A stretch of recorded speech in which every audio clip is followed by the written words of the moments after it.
¿Qué tal, amigos? Bienvenidos un día más, un programa más aquí al Espía del Telón. Hoy contamos con un grandísimo invitado, nuestro apreciado amigo y camarada Cristian Lamesa, conectándose esta vez desde Argentina, pero nos va a hablar de un país al otro lado del mundo, Rusia. Muy bienvenido, Cristian, ¿cómo estás? Hola, querido amigo Enrique, ¿cómo estás? Yo encantado de estar acá en tu canal con vos, que siempre es un gran placer. Recuerden que también abajo, en el enlace a la descripción, tendrán enlace a su canal para que le sigan y le apoyen, que hace grandísimos vídeos, por supuesto. Han pasado cosas en las últimas semanas, cosas en Rusia, cosas en Europa. Me gustaría irte planteando, Cristian, alguna de las últimas cosas que he visto en Rusia y también tu impresión allí, cómo está el país. Porque desde el ámbito europeo nos dicen que Rusia es una mezcla entre un país que nos va a destruir y un país que está a punto de destruirse. ¿Cómo pueden ser las dos cosas al mismo tiempo? Sí, es una situación bastante particular, ¿no? Que nos quieren convencer de dos cosas contradictorias al mismo tiempo y la misma fuente sostiene que las dos cosas son ciertas, ¿no? Es un absurdo digno de ese libro 1984. Pero, en fin, ese es el desquicio de estas élites políticas europeas que al mismo tiempo que relatan que Rusia está al borde del más terrible quebranto y, y esto cuando Rusia crece 4 veces más que la Unión Europea y uno que tiene la oportunidad de ir seguido, gracias a Dios, ve la pujanza con la que se vive, a pesar de estar enfrentados en una guerra con la OTAN, que son 32 países, muchos de ellos supuestamente economías pujantes y desarrolladas, y aparte ser el país más sancionado de la historia de la humanidad.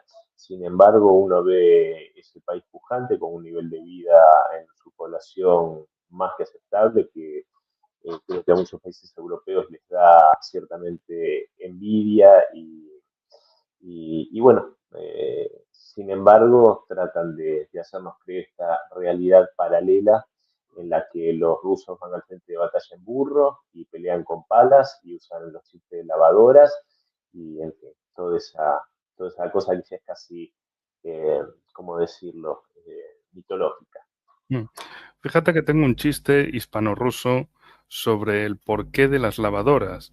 Claro, lavadora en ruso se dice stiralnaya mashina, algo así como la máquina de estirar, ¿no? Y claro, pues los rusos estiran, tienen esas máquinas de estirar. No roban lavadoras, roban máquinas de estirar. Es un chiste hispano-ruso, no se preocupen. Si solo fuera hispano, solo fuera ruso, no se entendería, pero ustedes lo pueden entender por ahí al mismo tiempo. Conferencia, viaje al mundo de la inteligencia artificial. Resulta que el presidente Vladimir Putin participó en la 10ª Conferencia Internacional Anual sobre Inteligencia Artificial y Aprendizaje Automático, el llamado Artificial Intelligence Journey 2025, que se celebra en Moscú del 19 al 21 de noviembre.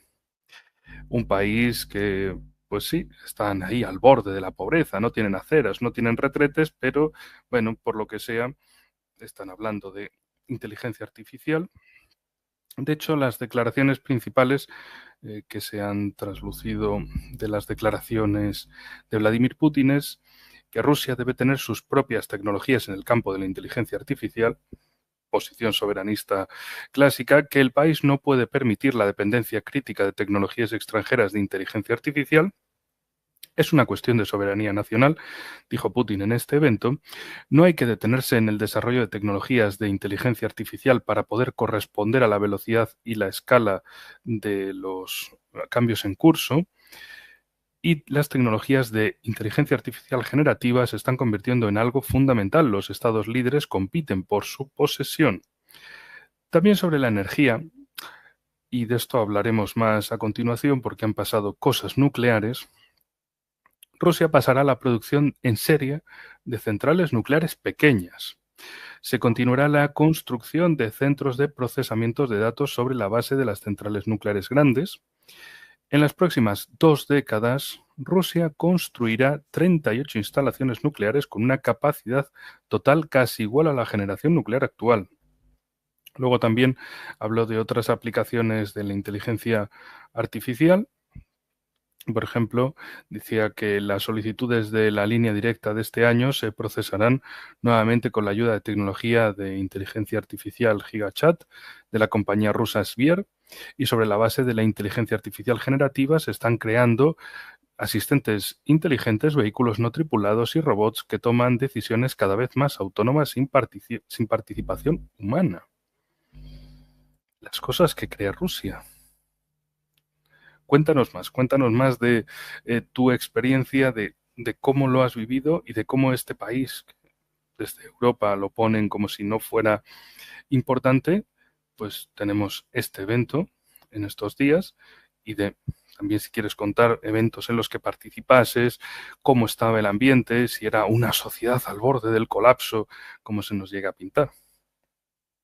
Sí, vos sabés que te escuchaba atentamente y es un tema, el de la inteligencia artificial, en el que está trabajando muy profundamente Rusia, eso es por lo menos lo que he podido percibir en varios foros en los que he participado. Y quería marcarte una particularidad porque, como vos muy bien indicabas, la soberanía tecnológica, ¿no? Lo que tiene que ver con el desarrollo de esta tecnología del conocimiento y la inteligencia artificial, es algo que por supuesto tiene connotaciones relacionadas con la soberanía, ¿no? Son cosas muy sensibles con las cuales uno no puede estar sujeto y dependiendo, por ejemplo, de las grandes tecnológicas estadounidenses. Y en este sentido, sabemos que los que tenemos la fortuna de conocer bastante profundamente Rusia y cómo funciona, sabe que hay empresas de tecnología de este tipo que trabajan mucho, muy bien, como Yandex, por ejemplo. Eh, y a mí me llamó mucho la atención y de una forma muy grata, que por supuesto me llamó la atención, pero no me sorprendió conociendo la mentalidad rusa, y fue en Nizhny Novgorod, en un foro que en la realización participó una organización de la que yo formo parte, Global Fact Checking Network, que está relacionado con las noticias falsas, etcétera, o sea, un grupo de chequeo, ¿no? Y de trabajar sobre el tema de las noticias falsas para justamente poder alertar y generar conocimiento respecto a este flagelo tan difundido. Y en este congreso en Nizhny Novgorod, que se dio en junio de este año, eh, me llamó la atención gratamente que la propuesta rusa hacia los invitados de otros países, había muchísimos representantes de África, de Asia, de la región iberoamericana, y lo que planteaban ellos es que la idea de Rusia no es que sus socios, sus amigos, sus aliados, que están dependiendo y tienen una fuerte justamente dependencia con lo que son las tecnológicas estadounidenses, eh, la idea no es que se muden de plataformas estadounidenses a plataformas rusas, que las hay muy buenas, como decía antes, sino ayudar y cooperar con estos países en la generación a través del know-how que tienen justamente los científicos y los especialistas rusos. La idea es ayudarlos a desarrollar su propia soberanía tecnológica también, ¿entendés? Que obviamente, como decía antes, los que conocemos cómo trabaja y cómo funciona la mentalidad rusa, esto no nos sorprende, porque siempre han sido justamente muy buenos amigos de sus socios y de sus aliados y amigos. Pero cómo va contracorriente, ¿no? De lo que uno siempre está acostumbrado a ver en este occidente capitalista y que siempre busca en todo el negocio y la dependencia del otro. Y, y este tema lo he podido escuchar también ahora en esta última oportunidad que estuve un mes allá en Rusia, invitado a varios foros, y el último de ellos, el Dialog Azeicas, diálogo sobre noticias falsas, y también se hizo mucho hincapié en este tema en particular, ¿no? La relación entre la soberanía tecnológica y el tema de la manipulación informativa, que sabemos incluso con la profundización y la sofisticación de la inteligencia artificial, cada vez nos resulta más difícil poder discernir lo que es la verdad de la mentira, ¿no? Que pese a que el posmodernismo ha intentado, creo yo, con cierto grado de éxito en Occidente, hacernos creer o convencernos de que la verdad y la mentira son valores relativos y que no,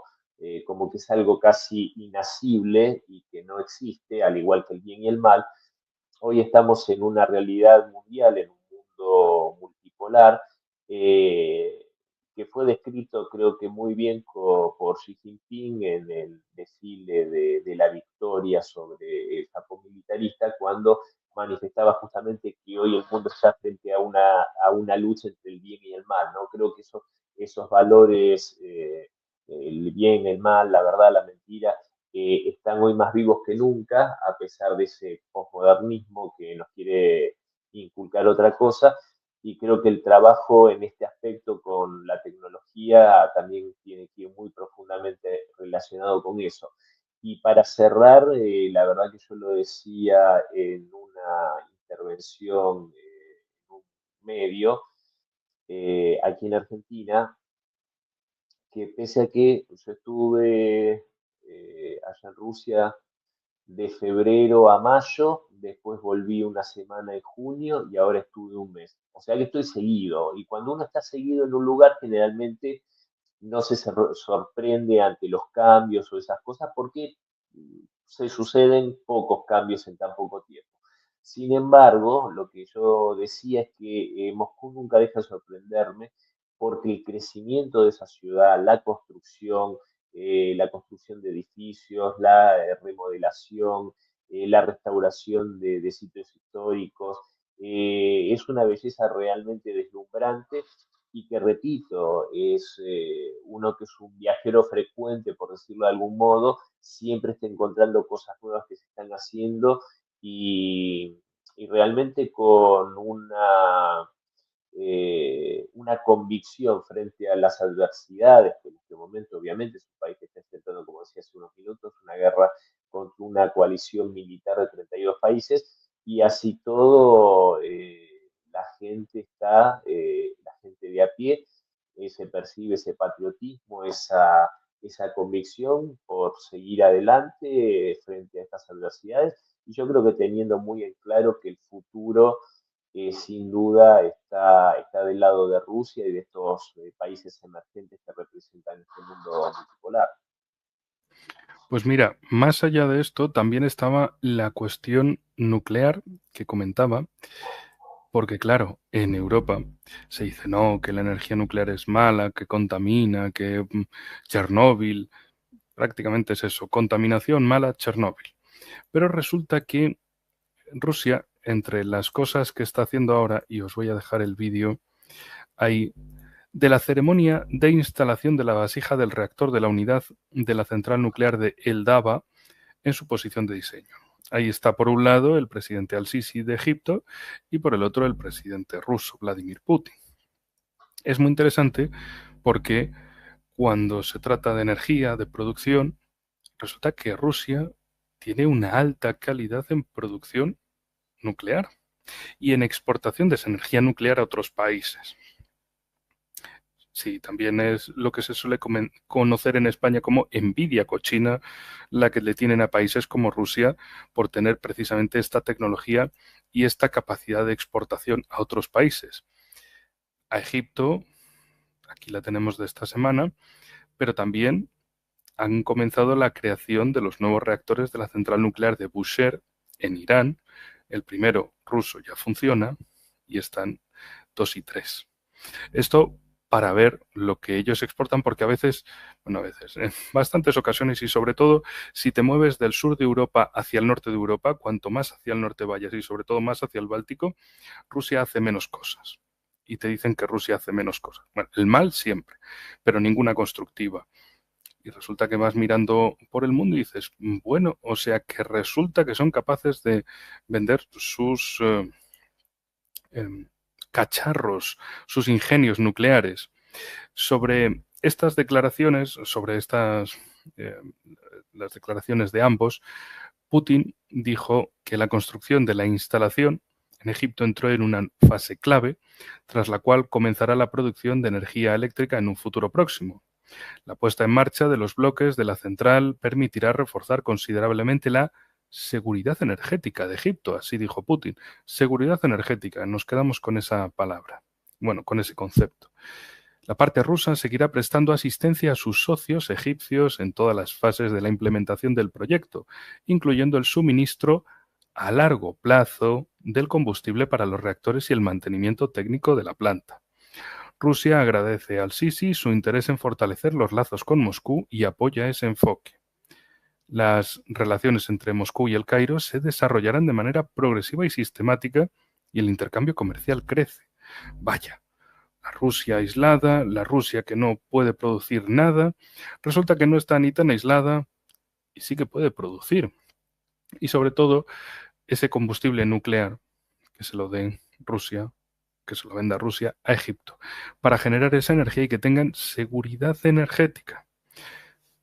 Seguridad energética, seguridad alimentaria, lo que estos países llamados en vías de desarrollo siempre quieren, siempre le ponen el foco y que parece que en países europeos, en países occidentales en general, se da por esto no pasa nada, esto no importa, importan otras cosas.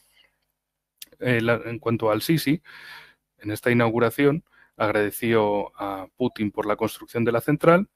La creación de la planta de Eldava envía una señal clara de que el Cairo está comprometido con el desarrollo en el ámbito de la energía nuclear y de que este sector es una prioridad para Egipto. Y una vez finalizada su construcción, la instalación garantizará un suministro eléctrico estable a todo el país. Y desde Rosatom declararon que la central del Dava se está construyendo de acuerdo con el calendario. Unas 25.000 personas trabajan en la construcción de la planta, incluidos 17.000 ciudadanos egipcios. El país que no construye nada y sí que construye. Los temas de energía, ¿llegaste a tener la oportunidad de ver una factura en Rusia de electricidad o que te dijeran, ¿y esto cuánto cuesta? Sí, sí, sí, es muy accesible el costo de la energía en Rusia. Yo comparaba y lo que cuesta, por ejemplo, aquí en Argentina, y no lo podían creer servicios como, bueno, la electricidad, el gas, internet, es una cosa realmente desproporcionada en Occidente. Bueno, yo te escuchaba y recordaba, vos hablabas de los bálticos, de esos chihuahuas bálticos. ¿Te acordás cuando hizo von der Leyen esa especie de acto patriótico y de soberanismo y hicieron esa puesta en escena con luces y todo el día que desconectaron a los bálticos de la red eléctrica rusa, ¿no? Estaban emocionados, estaban muy felices y muchos hoy se quieren matar porque sí, 3 años después. Tres sí, años sí, después de la guerra, la agresión y todo, 3 años le estuvieron pagando la electricidad a Rusia, porque no podían sí, hacerlo de otra manera. y las facturas hoy, si no me equivoco, quintuplicaron su valor. Las facturas eléctricas que pagan los bálticos están eh, entusiasmados por desconectarse de la red eléctrica rusa y, bueno, pagan facturas 5 veces más caras. Pero bueno, esta es la inteligencia de las élites europeas, ¿no? Yo veía en Moscú hay inmensa cantidad de autos nuevos de origen chino, de todas las gamas que te quieras imaginar. Y yo pensaba, todos estos son vehículos que Europa dejó de vender. Es así de sencillo. Es muy, muy inteligente, ¿no? Ellos dicen, te voy a dañar dejando de venderte y vos le compras a otro. Hay muchos vendedores en el mundo, pero no tantos compradores como es el mercado ruso, ¿no? Que tiene un fuerte consumo, un consumo muy importante, incluso de lo que vendía Europa justamente, ¿no? Artículos más bien de lujo, de alta gama, vehículos, etcétera. Pero bueno, y en esto de la energía, vos fíjate que Rusia, que es una potencia en energéticos fósiles, gas, hidrocarburos, petróleo, etcétera, también es una potencia en la generación de energía nuclear, que a pesar de lo que dicen estos insensatos, es el tipo de energía más limpia que hay. Porque, a ver, no se puede mensurar si es una energía limpia o no a través de un accidente, porque si hay un accidente en una planta en una planta de refinado de petróleo, obviamente que va a ser muy contaminante, o cualquier cosa, digamos. La anomalía es el accidente de Chernóbil, no es la regla. Eh, entonces es realmente una potencia en el campo de la energía en todas sus ramas y en el campo de la energía nuclear de Rosatom es la empresa más importante a nivel mundial y cómo trabajan y cómo exportan esta tecnología a otros países. Y vos sabés que te escuchaba y recordaba que hace algunas semanas se dio justamente la semana de la energía nuclear en Moscú.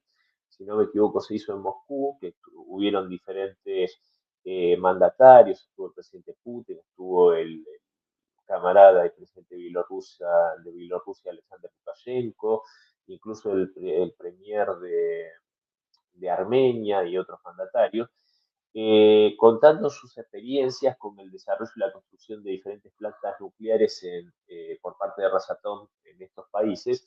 Y lo que contaba Lukashenko, que tiene mucho que ver con esto que hablaba antes de Nizhny Novgorod y de la soberanía tecnológica, como también Rusia tiene esta filosofía en el campo de la energía, porque lo que relataba Lukashenko es que no es que fue Rusia y construyó una planta nuclear y eso es todo y se fueron, sino que aparte les dejaron el know-how para poder desarrollar y construir sucesivas plantas, pero ya por parte de los bielorrusos directamente, ¿no? Brindando ese conocimiento. Entonces, es otra mentalidad, otro tipo de pensamiento en el cual eso que siempre dice el presidente Putin de los tratos mutuamente beneficiosos no es simplemente una palabra, no es una expresión, una frase vacía de contenido, sino que los rusos lo ven como una realidad, el poder hacer acuerdos mutuamente beneficiosos en los cuales vos cómo te vas a beneficiar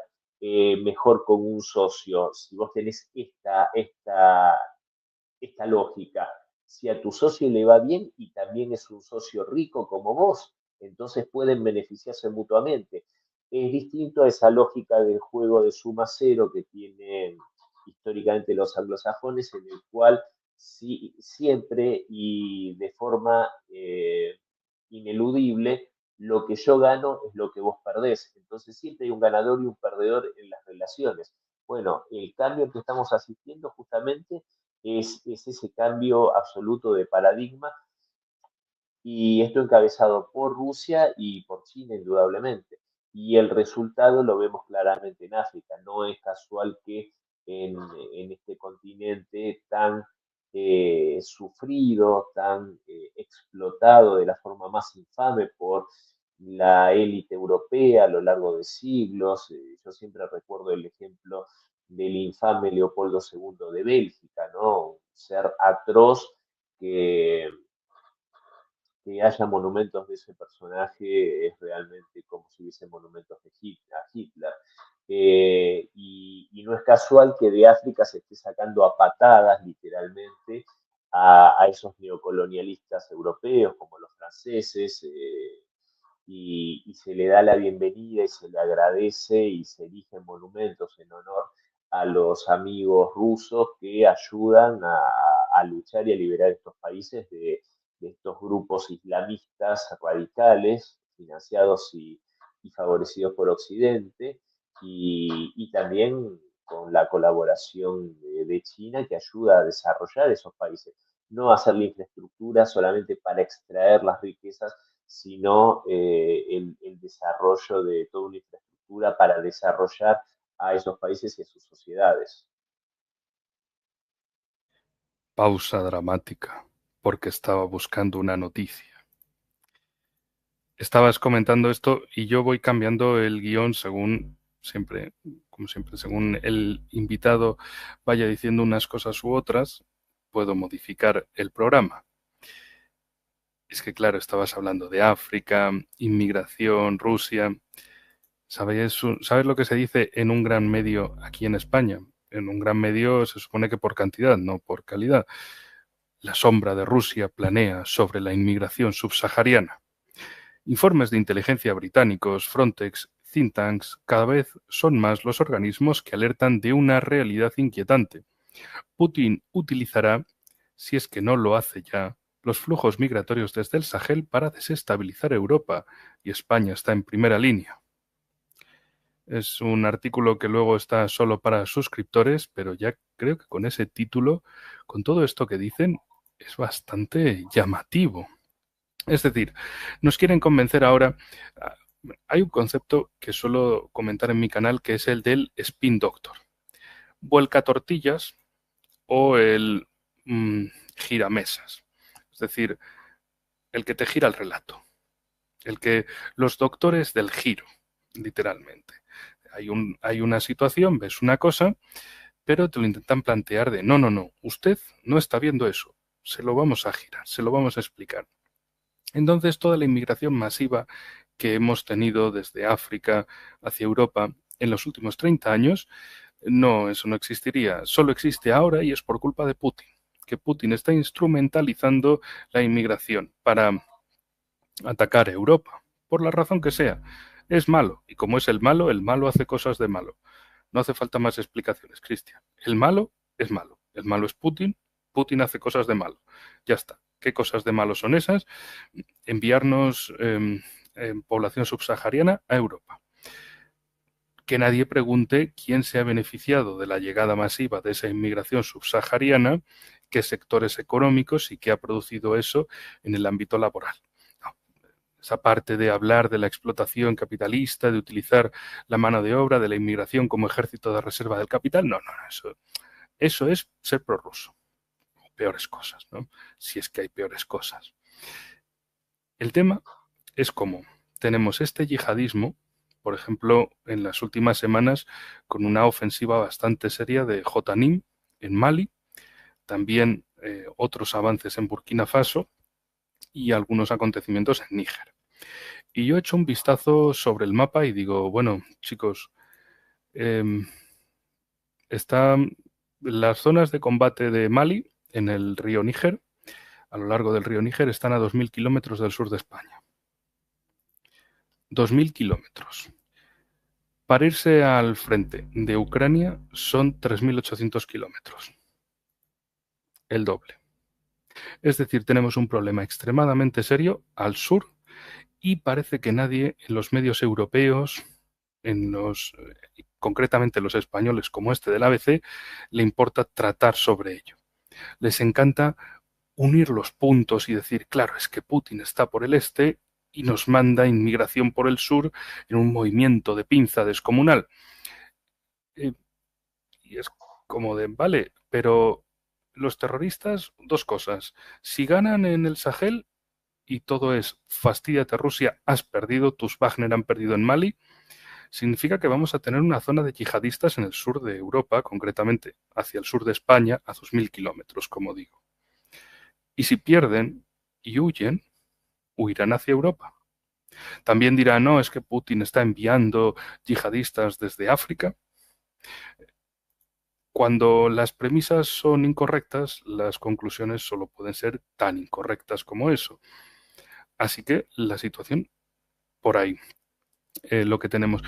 ¿Cómo lo quiere arreglar? Pensarás, ¿cómo lo quiere arreglar la Unión Europea? Bueno, la Comisión Europea, comisióname otra vez, ha comenzado a crear un sistema de movilidad militar mejorada, el llamado Schengen militar, para reducir el tiempo de transferencia de tropas dentro de Europa a 3 días. Nos dicen todo el rato, están muy comprometidos con la seguridad de Europa, que juntos somos más fuertes, que tenemos que gastar más en armamento y que la amenaza está en el este.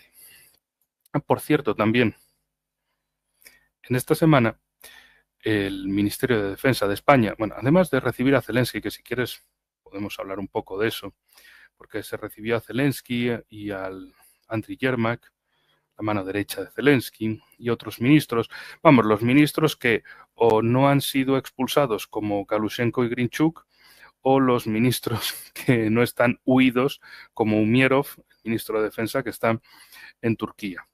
Por lo que sea, no quiere volver. ¿Será que se quiere poner pelo allí o algo así? Le dijo Zelensky, mira, me voy unas semanas a Turquía, me voy a poner pelo que soy un calvo. Ya a ver qué pasa después. En esas visitas, el Ministerio de Defensa español publicó que nuestra infantería de marina está flamantemente ejercitándose en Rumanía, mostrando sus altas capacidades y su velocidad de reacción en Rumanía. No cuando lo necesitábamos en España, en las inundaciones del año pasado en Valencia, ahí no, pero en Rumanía sí. A miles de kilómetros de España, sí. Para intereses que no tienen que ver con España de ninguna forma directa, también. Para preocuparse del Sahel, solo decir Rusia es culpable y se van corriendo. Sí, a ver, también me viene a la mente que creo que la hipótesis de conflicto más plausible para España, y no solo desde hoy, sino desde hace bastante tiempo, no es precisamente con Rusia, sino que abarcaría el peligro que podría cernirse sobre las Islas Canarias y sobre los sitios de Ceuta en el norte de África y Melilla puede ser, si no Sí, estoy equivocado. Ceuta, Melilla, las Chafarinas, las Alucemas, el Peñón de Vélez de la Gomera, todos esos territorios Perfecto. españoles en el norte de África. Pero que, Territorios, territorios españoles que, según tengo entendido, si a alguien se viera tentado a querer arrebatárselos a España, creo que la OTAN no tomaría cartas en el asunto, si no me equivoco. Nada. O sea que no entiendo el negocio de España en la OTAN, sinceramente. Sabemos que ese es un negocio que hizo en su momento a espaldas de lo que era la voluntad popular Felipe González.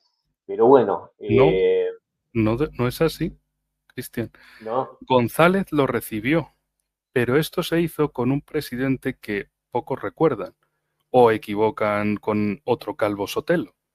No el Calvo Sotelo de la Guerra Civil, cuyo asesinato se dice en general, pues por ese asesinato hubo el alzamiento nacional. Bueno, ese no. Otro Calvo Sotelo.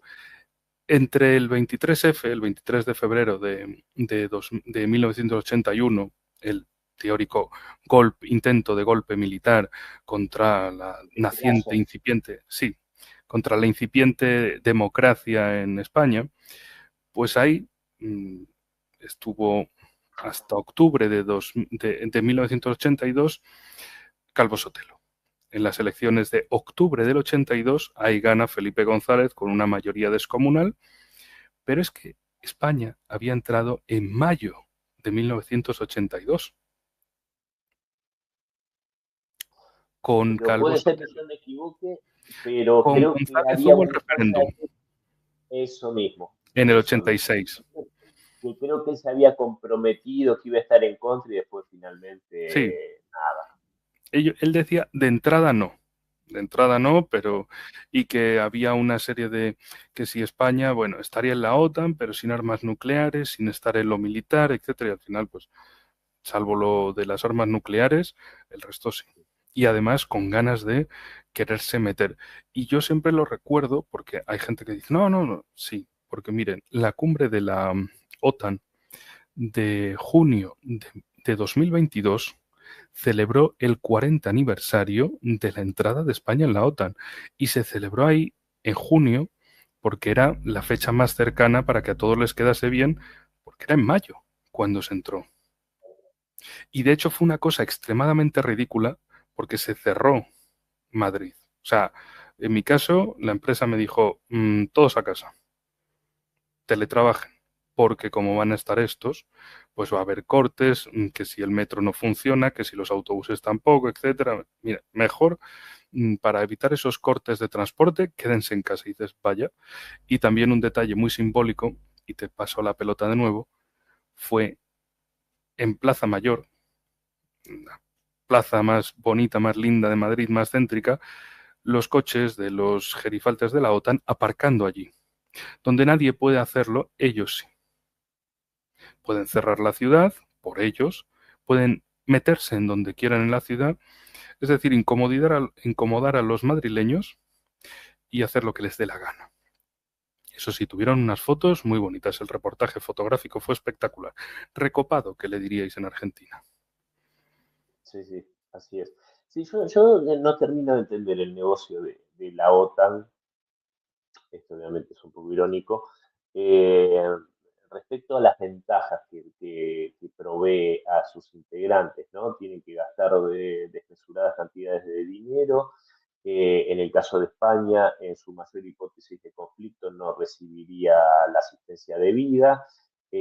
Países que han vivido en paz con sus fronteras con la Unión Soviética y ahora la Federación Rusa, como es el país de Finlandia, país que le debe al emperador Alejandro I el poder hablar su lengua materna, porque ya hoy hubiese desaparecido, como era bajo el yugo sueco, que tenían prohibido hablar en su lengua los finlandeses, y esto se lo permitió Alejandro I cuando el Gran Ducado de Finlandia se incorpora al Imperio Ruso y tiene una autonomía inmensa, un trato digno como todos los pueblos que formaban parte del Imperio Ruso y el uso de su lengua materna.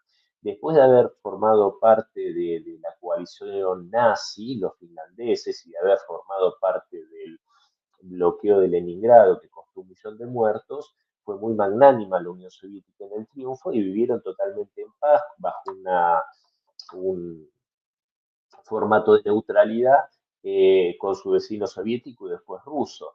Y, y ante esa ausencia de peligro y de hostilidad, es lo que uno no entiende, se sienten alarmados y amenazados, ingresan en la OTAN, que sí es una organización hostil a Rusia y que sí obviamente Rusia tiene una mirada de desconfianza.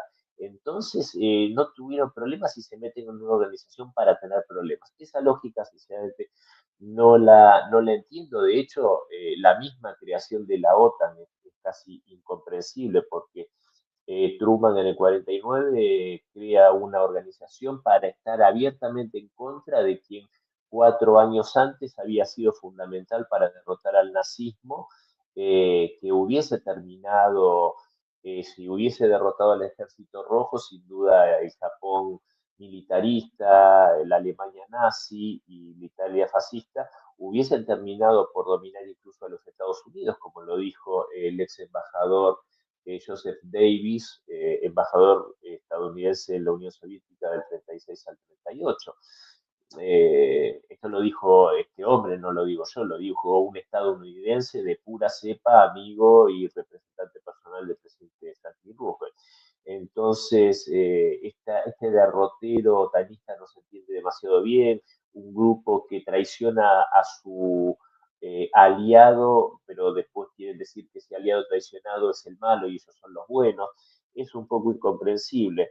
Pero bueno, y esto de esta zona Schengen militar, hoy hablaba a la mañana con RT, que me consultaban sobre este tema, y yo decía, a veces tengo una forma de escribir las cosas un poco particular, debo admitirlo, pero yo le decía, es una estupidez en toda regla esto de, no, para movernos más rápido y evitar la burocracia y todo.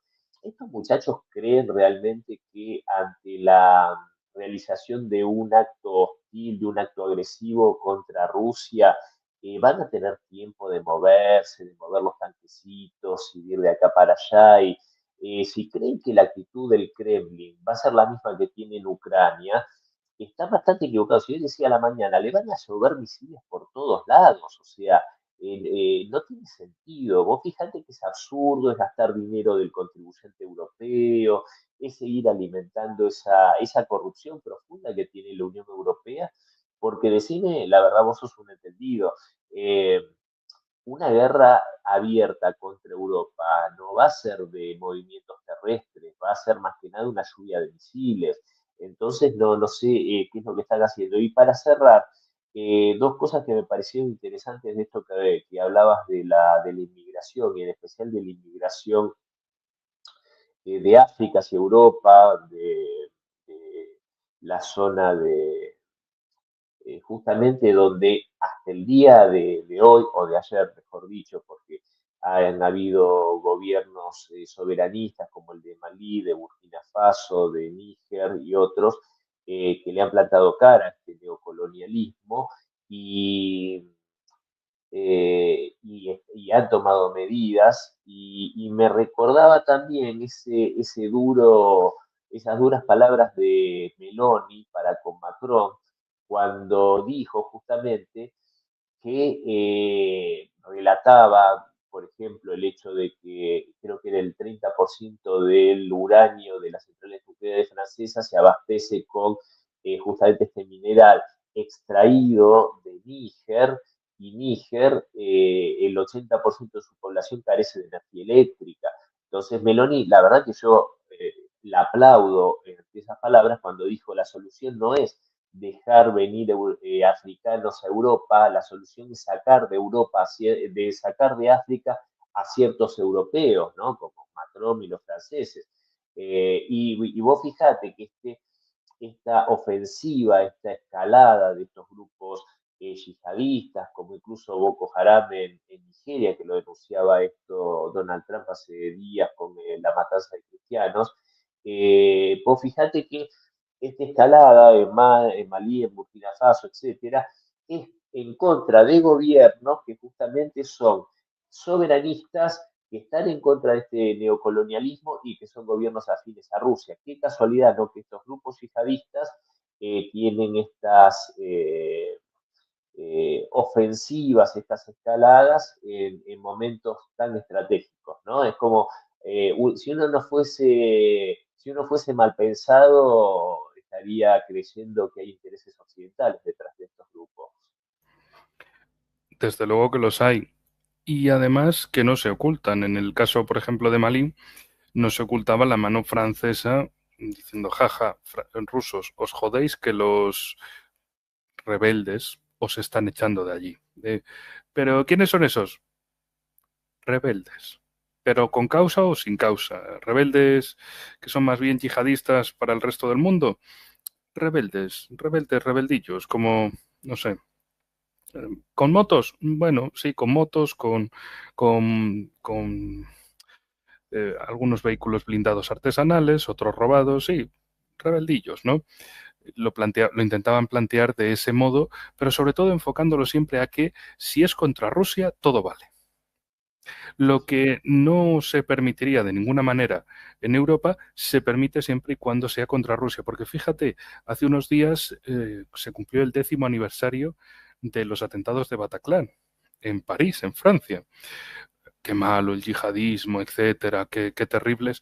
Pero luego al mismo tiempo, desde Francia también se jactaban de qué bien con los rusos siendo expulsados de Malí, su proxy de Malí, el gobierno actual de Goita en Bamako, está a punto de caer porque está asediado por los rebeldes, que son yihadistas. Es decir, se produce esta esquizofrenia geopolítica por la cual se apoya o, o se critica o se ataca una misma cosa, pero si es contra Rusia, vale, si es contra Europa, bueno, ahí ya no vale. Lo de los nazis, el racismo, la discriminación, eso está muy mal en Europa. Pero si es contra los rusos, fantástico. Entonces es un sentimiento popular, cultural, nacional, es una expresión de soberanía, como hacen en los países bálticos, de expulsar a viejecitos, pues sí, eso es un acto de soberanía nacional, pero porque es que, claro, son rusos. Y eso lo justifica todo, son rusos. Y con eso, apañado con todo. También, por cierto, Donald Trump se olvidó mucho de Nigeria, ya parece que bueno, ha recibido la visita de Mohammed bin Salman y la de Cristiano Ronaldo. Ojo, Donald Trump es un tipo de espectáculos. Yo creo que su agenda es ponme cosas todos los días, porque fue terminar la reunión con bin Salman y traerse a Cristiano Ronaldo al despacho de la Casa Blanca y hacerse fotos ahí de qué espectáculo, miren aquí, CR7, maravillosos. Bueno, también se anuncia ahora que si hay un programa de 28 puntos de acuerdo de paz, de alto el fuego entre Rusia y Estados Unidos, lo que tiene que ver con Ucrania, pero vamos, veremos cómo se desarrolla en los próximos días, porque esto también ahora sale en la prensa estadounidense y ya veremos a partir de ahí qué recorridos tiene.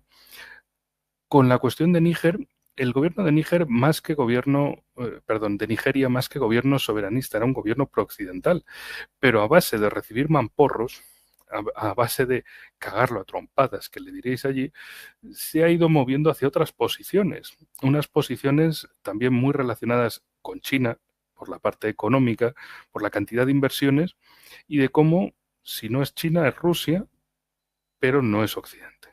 Y eso es lo que a ciertos países les duele, que no sean ellos. Y que estos países estén más cómodos tratando con Rusia y con China que con países occidentales. También es por una cuestión de pata de los cojones. Es decir, tratar con ciertos elementos en Europa es una pata de los cojones, sistemática, constante, perpetua. Particularmente cuando uno se mueve hacia estos países de aquí, sobre todo hacia estos tres, es constante. También, por cierto, ¿te habías enterado? Esto es una provocación provocadora, en dos sentidos, ahora lo entenderás. El el primer ministro, el jefe de gobierno de Polonia, Donald Tusk, no hay que confundirlo con el presidente, que es Nawrocki, pues dijo que hubo un atentado terrorista, y que saben que son rusos, en la línea entre Varsovia y Lublin. El atentado se ha saldado pues con un susto en la vía. ¿Por qué digo esto? Porque hay algunos en los países bálticos, sobre todo, que estaban llamando a, como, ¿qué estáis esperando? ¿A que haya un Pearl Harbor, que Rusia nos ataque masivamente y que ahí empecemos a responder? Esto ya es otro ataque, es terrorismo ruso. Hay que designar a Rusia como país promotor del terrorismo. La cuestión es que uno se pone a mirar el asunto y claro, Polonia, el país de los drones, de las maquetas voladoras que aterrizan en gallineros sin molestar a las gallinas. Y las gallinas son muy sensibles con el sueño, ¿eh? Tengan cuidado y tengan ojo con ello, que no les piquen. Pues la cosa es que los rusos, o sea, supuestamente un comando ruso habría ido, habría atacado y habrían volado una vía. O sea, no los dos raíles, solo un lado, por las fotos que se ven. ¿Para qué? O sea, vuelan una, un raíl de una vía férrea justo cuando estaban a punto de pasar dos trenes civiles, plenamente civiles. Qué malos son los rusos, qué terroristas, mira, estaban a punto de causar una masacre y montan este montaje. Un montaje espectacular, pero es como un quiero y no puedo.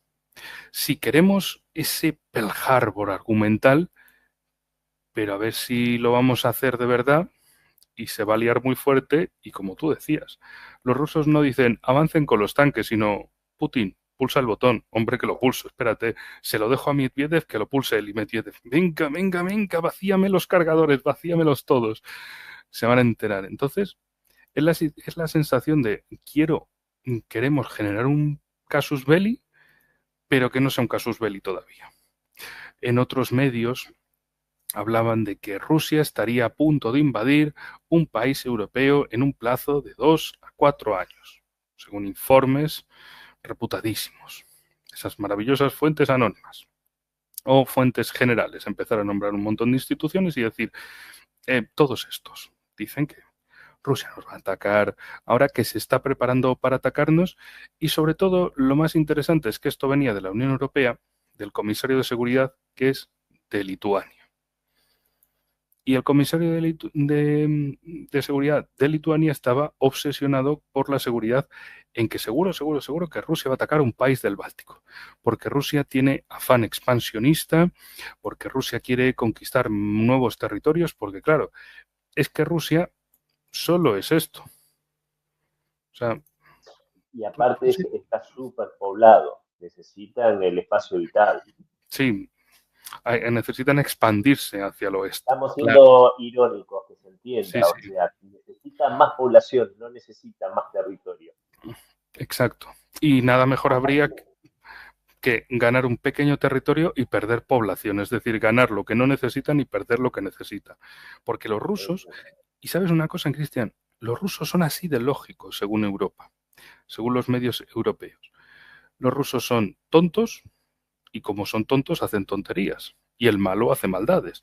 Pues son tontos porque, bueno, es que tontos y malos. Entonces, tontos y malos porque el malo es amenazante, pero al tonto lo ganas.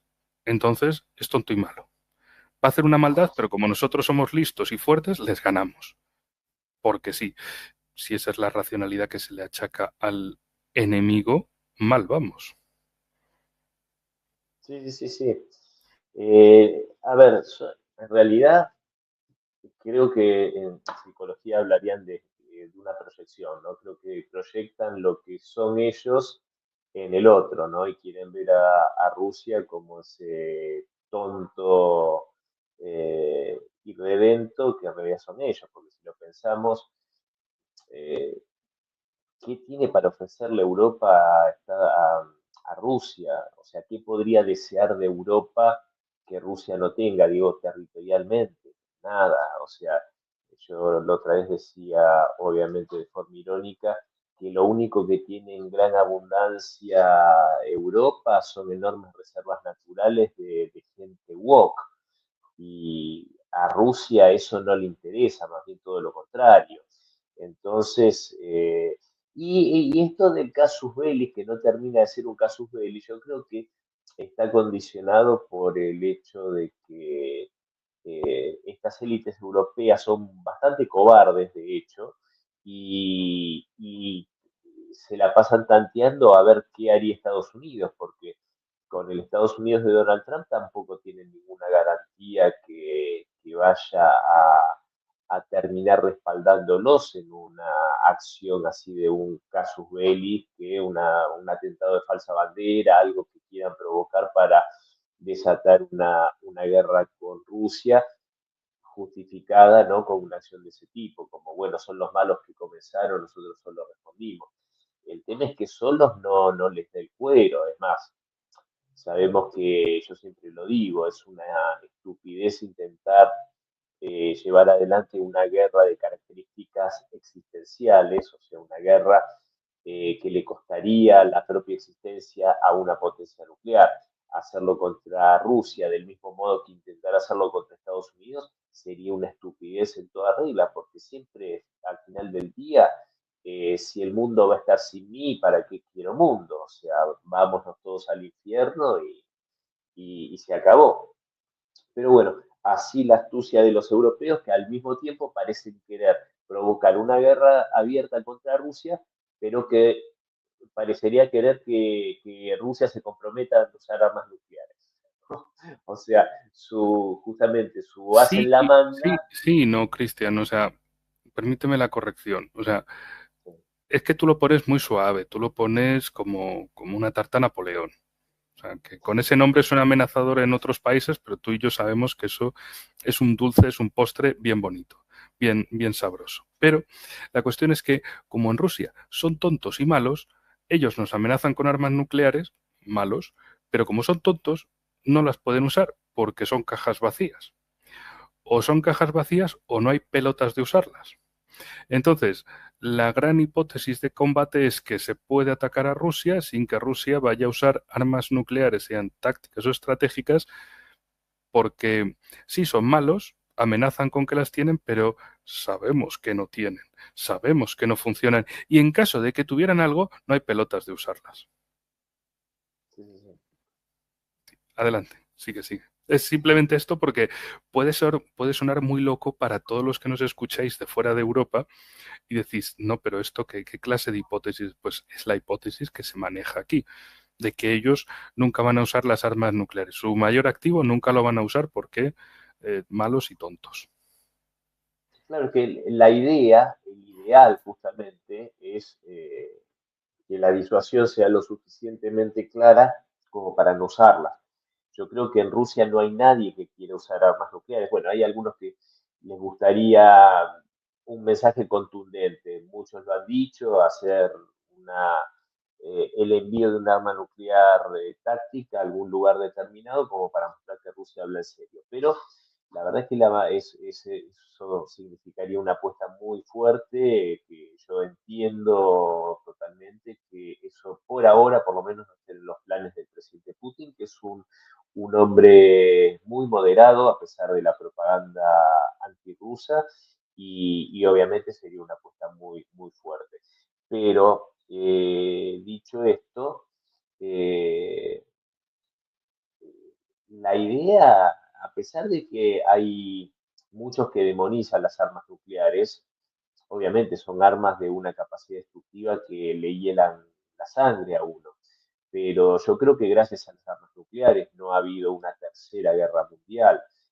Gracias a las armas nucleares hoy no hay una guerra de mayores características contra Rusia, porque justamente en el fondo no se le animan por eso.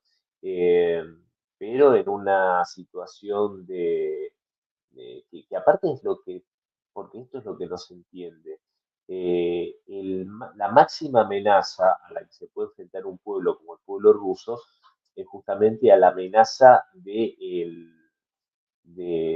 esa guerra existencial que significaría que Rusia deje de existir como tal, que el pueblo ruso deje de existir como tal. Eh, entonces, obviamente, como lo dijo el presidente Putin hace años atrás, ni a Rusia ni a los rusos nos interesa un mundo sin Rusia y sin rusos. Entonces, bueno, todos arderemos en el infierno. Y me parece lógico, no me parece descabellado. Eh, Ahora bien,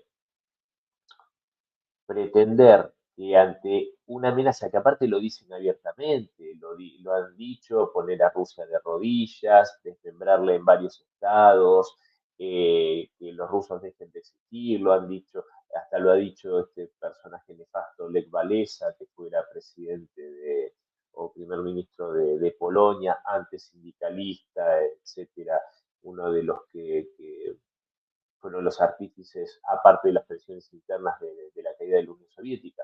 Lo han dicho muchísimos abiertamente, entonces no es tampoco ni siquiera que es la paranoia rusa, sino que justamente a lo que responde es a una amenaza concreta y que la paciencia estratégica, como dice el querido colega, admirado colega Adrián Zelaya, la paciencia estratégica de Rusia ha hecho que hasta ahora no se haya pasado a mayores, pero la verdad que Occidente ha hecho muchos méritos como para ya tener alguna muestra gratis del poderío nuclear ruso en su territorio.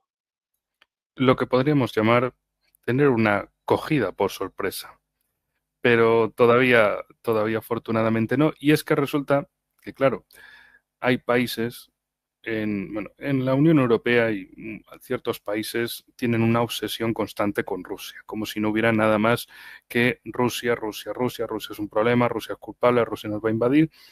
Pero mientras tanto en Rusia hacen como de, pues vale, mira, una reunión el pasado 18 de noviembre entre Vladimir Putin y el ministro de Exteriores indio, Jaisankar, en particular. Una reunión que fue al margen precisamente de la siguiente reunión que os voy a mostrar, la reunión con los jefes de gobierno de los Estados miembros de la Organización de Cooperación de Shanghái. Esto el 18 de noviembre. Ahora os pondré el vídeo en cuestión para que lo tengáis de fondo y lo podáis ir viendo. Y os comentaré una serie de cosas y con esto yo creo que podremos terminar más allá de tus últimos comentarios, que aquí siempre damos al invitado las últimas palabras, como si de un fusilamiento se tratase, pero de un fusilamiento de la realidad.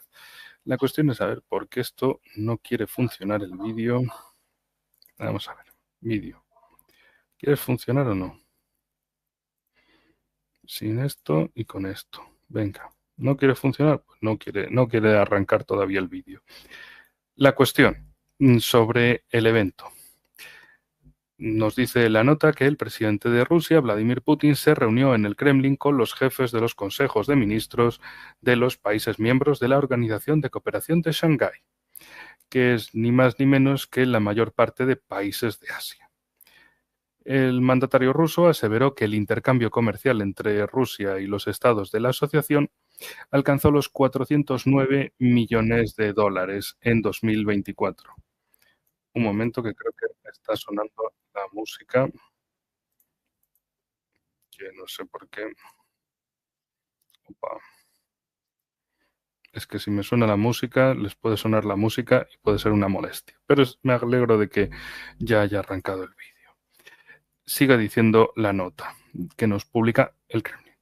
Asimismo, enfatizó Putin que su país está haciendo todo lo posible para estabilizar la situación en el mercado energético mundial, a pesar de los intentos de las naciones inamistosas de influir negativamente en las cadenas de suministro. Inamistosas. Bueno, una forma suave de llamarlo, y también de influir negativamente en las cadenas de suministro. Vamos, básicamente en bloquear a Rusia allá donde puedan y en hacerle la puñeta tanto como puedan. Es decir, dicen, bueno, pues nosotros nos vamos a dedicar a tratar con el resto del mundo. Y en Europa, no, pero es que, ¿qué hace Rusia aquí? No, pero es que, ¿qué hace Rusia aquí? O lo de, tenemos que hacer algo con Rusia en el Ártico. Dices, ¿en el Ártico qué tenéis que hacer? ¿En la parte rusa del Ártico vais a hacer algo? Sí, porque no se la reconocemos. Ah, muy bien. Luego, cuando os devuelvan la misma jugada en otros sitios y también otros países, también vais a decir, no, es que cómo se atreven estos a decir que pueden o no pueden hacer tal cosa o tal otra. Y una cosa más, por ejemplo, no solo con Rusia, también con China y la cuestión de Taiwán, porque en Estados Unidos hay quienes dicen, Trump tiene que dar un golpe en la mesa, tiene que hacer lo que le dé la gana en Taiwán, porque nosotros somos libres de hacer lo que nos salga del orden de Jones Misco. ¿Que quién es Jones Misco? Denle la vuelta. Ese es el orden de Jones Misco. Hay bravuconadas totalmente irracionales como de nosotros podemos hacer lo que queramos porque somos los buenos, los bonitos y los alados, los mágicos, los perfectos, la luz, la democracia, el progreso. Y podemos hacer lo que queramos contra el resto del mundo. Y el resto del mundo no tiene derecho a responder. De hecho, un paisano que es tanto tuyo como mío, porque tiene nacionalidad tanto española como argentina, Borrell, era el que se jactaba de estar altamente sorprendido, que Rusia está respondiendo a las sanciones, que Rusia las está evitando. Pero ¿cómo puede ser eso? ¿Cómo puede? Eh, Indignadísimo el puesto que ahora tiene Caja Callas, que al menos Borrell, comparativamente hablando, lo echamos de menos, comparativamente hablando, comparativamente, porque la que está ahora es tremenda, es la máxima obsesión y sobre todo en Europa, dejarle el cargo de representación de comisario de defensa a un lituano y la alta representante para la diplomacia a una Estonia. O sea, es la fórmula para que te arrastren a su guerra, a su Sí, sí, paranoia, sí. a su locura. Mientras Y tanto, el aparte, resto... Sí, perdón, eh, Kaya Kalas, que yo le diría Kaya Tonta, eh, consiguió un milagro, que extrañemos a Borrell y que se vea como un estadista casi, en comparación a ella. desde luego. O sea, yo cuando ya vi su nombramiento dije, vamos a echar de menos a Borrell. Sin saber quién era ella, es de Estonia, no, vamos a echar de menos a Borrell. Y cualquier cosa que viene de Estonia es siempre lo mismo.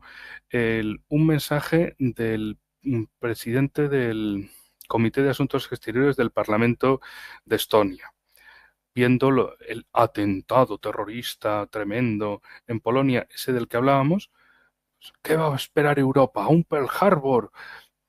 Ya como de, ¿qué quieres? ¿Escalar? ¿Quieres entrar tú en guerra? Ve tú, imbécil. Ve tú y los 5 soldados que tiene tu ejército. Ve tú. Son muy bocazas porque dicen es que está la OTAN. Pero si estuvieran solos, estarían calladitos. Porque su bravura no es por sus propias capacidades, sino pensando el tío Sam viene a vernos, el tío Sam. Por cierto, también en Lituania, en el puerto de Klaipeda, llegó el primer cargamento de gas natural licuado de Estados Unidos, pero que no va a ir orientado a Lituania, va a ir orientado a enviarlo teóricamente a Ucrania. Magia, la magia del Báltico. Nos van a arrastrar unos pocos chalados a la guerra más absurda de la historia. Y con esto, estimado Cristian, primero te agradezco todo el tiempo que nos has brindado y en segundo lugar, todo tuyo el escenario para el cierre del programa. Bueno, el agradecido soy yo por la invitación, como siempre, estar charlando de estos temas súper interesantes con un querido amigo como vos, es un verdadero placer. Y para agregar, nada, simplemente que hoy realmente el mayor escollo para la paz es esta élite europea, esta élite absurda, tonta, belicista, manejada por esa corporatocracia financiera. Y espero y deseo realmente con fervor que en algún momento los pueblos de Europa se levanten y realmente pongan en su lugar estas élites. No sé si va a suceder en algún momento, pero sería más que deseable. Y ahí que mostrabas recién al camarada Donald Trump con el camarada Ronaldo, eh, El espectáculo yo, continúa. sí, pero yo no sé si vos percibiste un detalle que me pareció súper interesante de esa pintoresca reunión con su amigo Mohammed bin Salman, próximo rey de Arabia Saudita, que tiene un muy buen trato personal con Vladimir Putin, hay que decirlo también, bin Salman. Tiene un excelente trato, basta recordar la visita que hizo Donald Trump a Arabia Saudita con ese desfile de camellos y cosas y todo como una especie de relato de las mil y una noches y el trato frío como un témpano de hielo que le dio a Biden. Pero no sé si vos reparaste en el detalle cuando calificó a Arabia Saudita como el principal aliado fuera de la OTAN para los Estados Unidos. Y eso me pareció muy interesante porque o Israel ya forma parte de la OTAN o en qué lugar quedó Israel frente a eso, que no fue casual. Incluso hizo una pausa y un énfasis cuando lo mencionó. Me pareció súper interesante eso porque en alguna medida creo que pone blanco sobre negro respecto a una relación bastante tempestuosa y conflictiva con ese genocida inmundo que es Netanyahu, ¿no? Respecto a la relación no solo personal, sino de lo que incluso lo que expresa abiertamente el movimiento MAGA con respecto a las injerencias de Israel en la política externa de Estados Unidos, el IPAC y todo eso, me pareció súper interesante y no creo que haya sido un desliz de Trump o que justo no tuvo presente a Israel. Y si es así y se va confirmando esto, creo que es una gran noticia para todo el mundo, especialmente para Medio Oriente, y respondería al reclamo, y con esto cierro, que vienen haciendo figuras prominentes del movimiento MAGA, como son Tucker Carlson, y como también en las últimas semanas de su vida lo iba marcando enfáticamente también Charlie Kirk. Esto de ponerle coto a esa manipulación, ¿no? A esa injerencia abierta que hace Israel dentro de la política doméstica de Estados Unidos, incluso que creo que esto lo ha enfurecido a Donald Trump, y de hecho lo enfureció y lo dijo públicamente Tucker Carlson, cuando Netanyahu parece ser que se jacta abiertamente ante otros líderes mundiales de tener más influencia y más peso dentro de la política de Estados Unidos que el mismo Donald Trump. Así que bueno, me pareció un detalle interesante y bueno, te dejo un gran abrazo, querido amigo. Pues muchísimas gracias por todas tus palabras y desde luego la cuestión en Estados Unidos no podría estar más candente que nunca. Un detalle más, porque la división que tú señalas es más profunda todavía. Hay lo que llaman el MAGA y el America First, que nos podría sonar como sinónimos, pero ya parece que no lo son.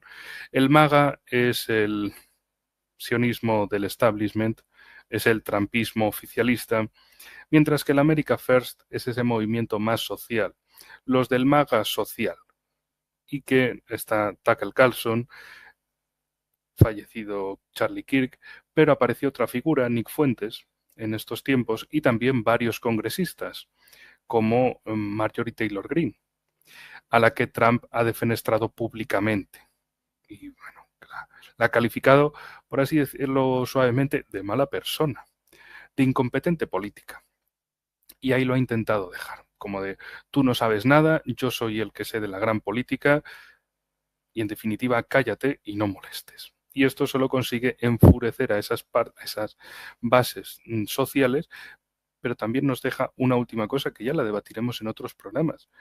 Aunque la respuesta por un lado es fácil, pero siempre se puede hacer manipulación para prepararse hacia una guerra. ¿Quién va a morir por Trump y compañía en una guerra? La guerra de los 12 días entre Irán e Israel, ese ataque israelí contra Irán, lo que demostró es que dentro de Estados Unidos nadie quiere ir a morir por los intereses de Netanyahu y compañía. Y que quedó muy claro que dentro del gobierno Trump hay una ala cada vez más pequeña de lo social y una ala cada vez más grande de lo sionista. Empiezan por la letra S, pero no son lo mismo. Con esto, amigos, recuerden darle me gusta, comentarios, suscribirse quien no lo estén, también de seguir a Cristian, que tendrán enlace a su canal abajo en la descripción, y que el final de un programa solo es el principio del siguiente, que nos veremos pronto con mucho más y mucho mejor, y nos vamos con un cierre de Antonio Machado. Hasta la próxima.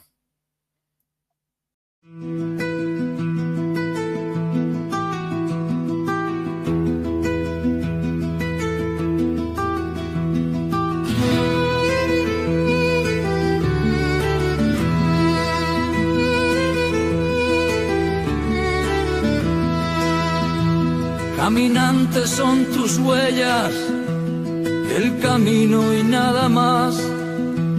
Caminante no hay camino, se hace camino al andar. Al andar se hace camino y al volver la vista atrás se ve la senda que nunca se ha de volver a pisar. Caminante no hay camino sino estelas en la mar.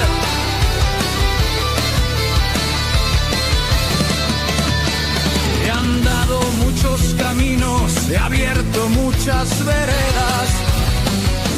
He navegado en 100 mares y atracado en 100 riberas. En todas partes he visto caravanas de tristeza, soberbios y melancólicos, borrachos de sombra negra. Y pedantones al paño que miran, callan y piensan que saben por qué no beben el vino de las tabernas. Mala gente que camina y va apestando la tierra. Y en todas partes he visto gentes que danzan o juegan cuando pueden y laboran sus 4 palmos de tierra. Nunca si llegan a un sitio preguntan a dónde llegan. Cuando caminan cabalgan a lomos de mula vieja.